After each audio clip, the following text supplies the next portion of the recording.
Bom, pessoal, essa é a primeira parte da aula 17 da disciplina de Segurança e Sistemas de Computação. Então, nessa parte, nós vamos falar sobre o Terminal Access Controller, Access Control System, também conhecido como TACACS. Então, o TACACS é uma família de protocolos relacionados com autenticação remota e também com controle de acesso, tudo isso considerando um servidor centralizado. O protocolo original, então, ele foi desenvolvido ainda nos anos 80 e era utilizado, então, para comunicação com um servidor de autenticação, normalmente em redes Unix, especialmente redes Unix mais antigas. E a BBN então desenvolveu o TACACS para a ARPANET.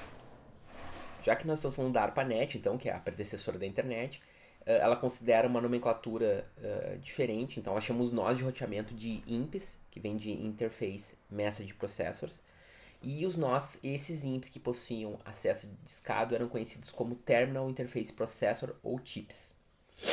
Então, normalmente, o usuário ele queria fazer a autenticação nesses TIPS. O processo de decisão, considerando o TACACS, era um processo aberto. Então, os algoritmos e os dados que eram utilizados para a decisão eles estavam sob controle completo do daemon TACACS. Então, o que era, de certa forma, então, não, a expressão não é padronizado, porque não era realmente um padrão, assim, mas o que era definido era a comunicação entre os nós. E nessa comunicação, tanto o usuário quanto a senha eram enviados em texto puro para autenticação.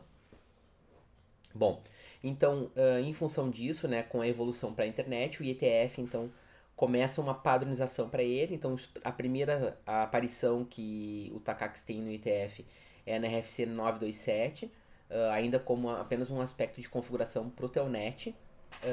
E depois, posteriormente, tem a RFC 1492, então, que aí é uma RFC especificamente que fala de TACACS. É interessante citar que ela tem esse nome engraçadinho, né? Annex Control Protocol, sometimes called TACACS, mas basicamente é a descrição do TACACS mesmo convencional.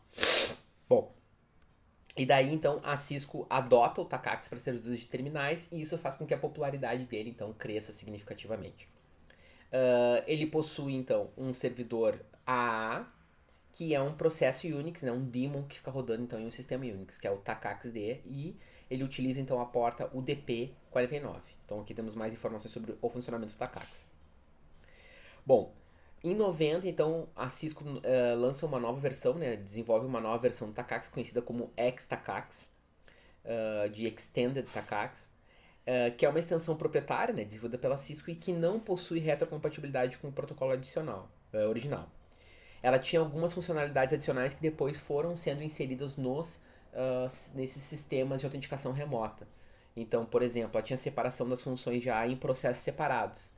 Então, como existia essa divisão, cada uma das funções já, por exemplo, poderia ser executada em um servidor diferente e utilizando tecnologias diferentes.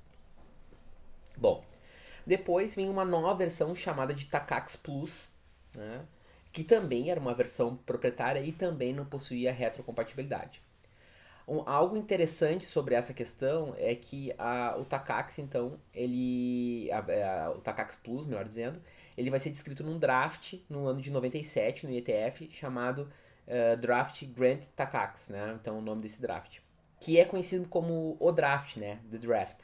Então, ele utiliza, tem uma diferença também que ele utiliza a porta TCP, então ele passa para o TCP e retira assim alguns controles que eram executados pela própria aplicação, passam para o protocolo de transporte.